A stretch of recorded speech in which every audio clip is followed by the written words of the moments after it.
부모의 뜻을 따라서 거스르지 않고 살아가는 자녀가 있고 또 부모가 원하는 것에 반대로 어긋장을 놓는 그러한 자녀가 있습니다.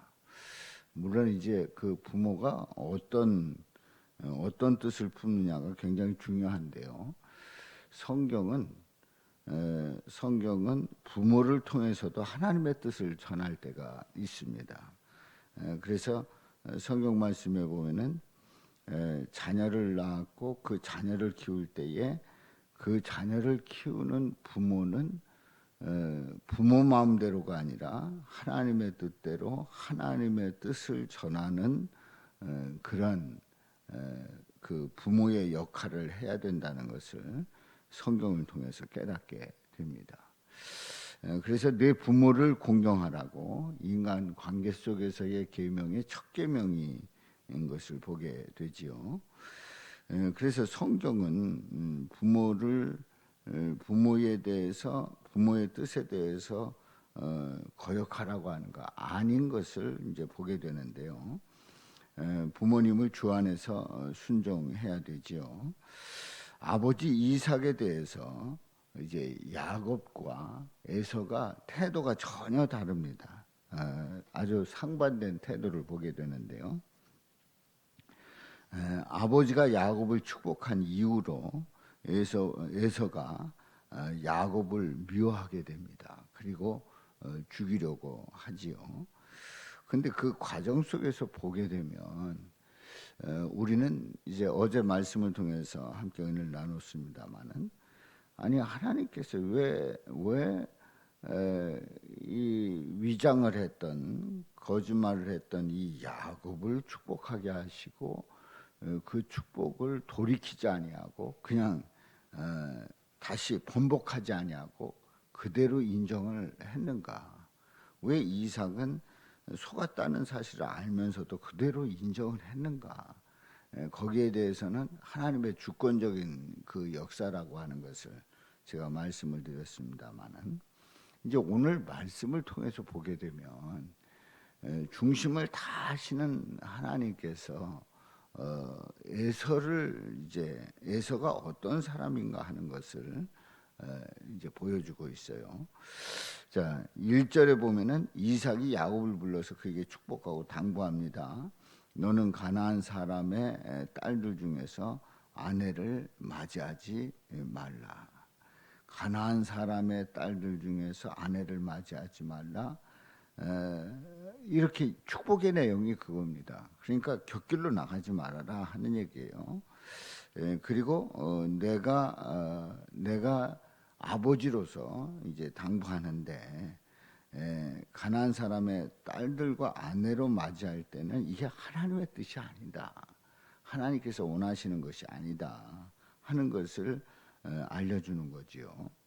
그래서 이제 2절에 있는 말씀에 보면 그 야곱이 에서를 피해서 이제 가게 되는데 일어나 밧단 아람으로 가서 내 외조부 부두엘의 집에 이르러서 거기서 내 외삼촌 라반의 딸들 중에서 아내를 맞이하라. 라반의 딸들 중에서 아내를 맞이하라. 그 선택의 범위를 정해주고 있지요. 누구다는 아닌데 라반의 딸들 중에서 아내를 맞이하라. 이렇게 선택의 범위를 정해주고 있습니다. 이제 지금으로 봐서는 근친이 됩니다만은 이제 그 당시에는 하나님께서 그 같은 혈족을 통해서 이렇게 종족을 번성하게 하는 그런 그 하나님의 용납이 있었어요. 그런데 이제 그 세대가 흘러서 또 인구가 많아지는 가운데 이제 근친에 대해서 우리 하나님께서 이제 범위를 정해주는 그런 그 과정을 보게 됩니다. 그건 이제 나중에 보게 되고요. 자, 3절에 있는 말씀에 보면 전능하신 하나님이 내게 복을 주시어 내가 생육하고 번성하게 하여 내가 여러 족속을 이루게 하시고. 그러니까 지금 이삭이 말하는 것이 아버지로서 이삭의 생각을 하는 게 이삭의 생각을 전하는 게 아닙니다.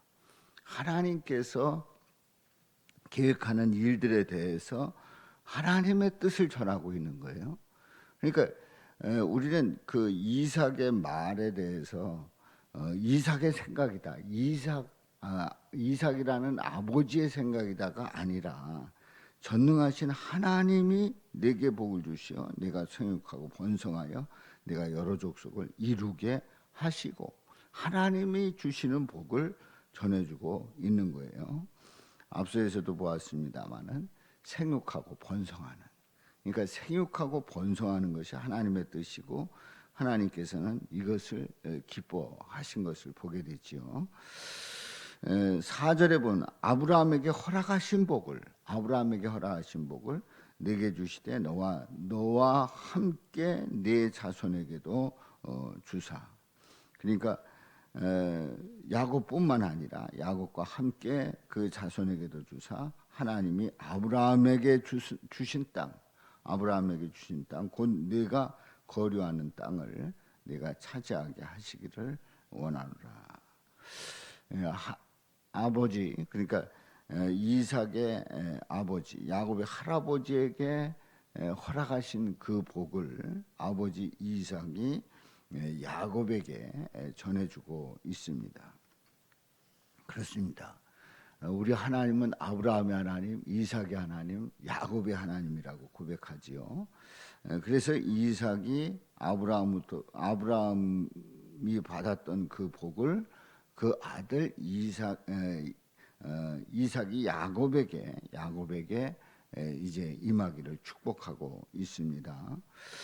자, 이렇게 해서 이삭이 야곱을 보내게 되지요.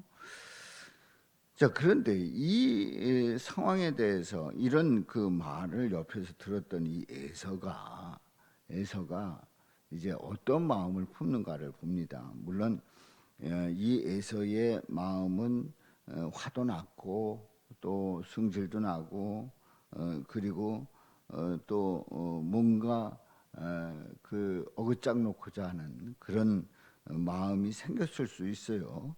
그래서 야곱에게 명한 명령을 반대로 이스마엘의 딸을 아내로 맞이하는 그런 모습을 보게 되지요.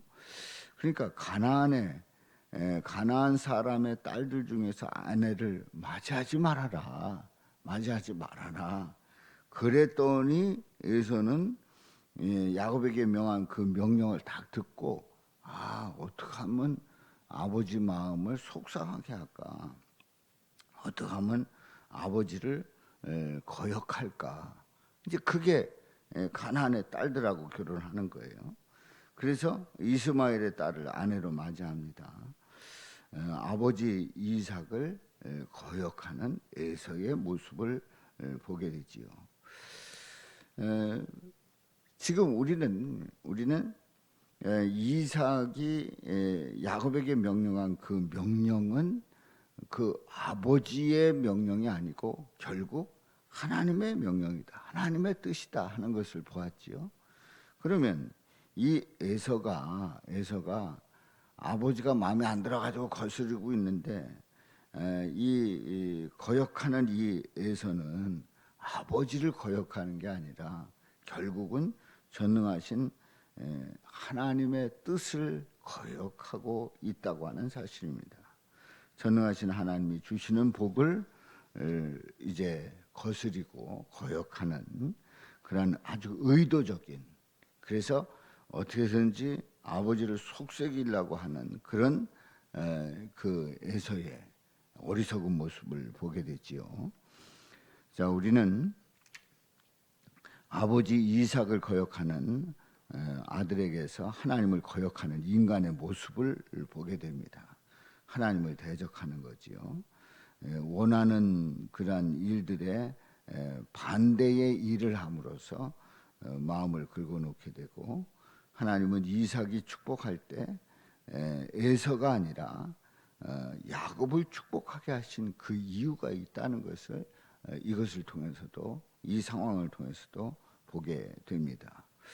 물론 우리가 그때 그 에서를 축복했으면 됐을 거다 이렇게 하는데 하나님은 이미 다 그 중심을 보시는 거예요. 중심을 보신 거예요. 그러니까 에서가 아니라 야곱을 축복하신 그 이유가 있음을 보게 됩니다. 하나님의 복을 소중하게 우리는 여겨야 합니다. 그러니까 하나님의 뜻, 하나님의 복, 하나님의 그 계획 속에서 이루어지는 그 일들이 무엇인가를 우리는 늘 생각을 하면서 우리 때로는 이거 아닌데, 내 생각은 이거 아닌데, 그럴지라도 하나님께서는 뭘 원하시는가? 거기에 초점을 맞춰서 거기에 뜻을 따라야지. 이건 아니다. 이건 아니다. 이루고 그냥 나간다. 이것은 하나님께 기뻐하지 않는 일일 수가 있다는 거지요. 그래서 오늘 이 말씀을 통해서 그야말로 하나님 아버지가 원하시는 그 길이 아니라고 생각할지라도 그래도 그 뜻을 따랐던 우리 예수님, 그 예수님을 고백하면서 우리는 나의 뜻이 아니라 아버지의 뜻이 이루어지기를 고백하며 믿음으로 나가는 저와 여러분들 되시기를 주님의 이름으로 축원합니다. 2023년도에 우리는 내 뜻이 아니라 아버지의 뜻이 이루어지는, 그래서 그 뜻을 이루려고 하는, 그래서 예수 그리스도의 그 고백이 우리의 고백이 될 수 있기를 주님의 이름으로 축원합니다.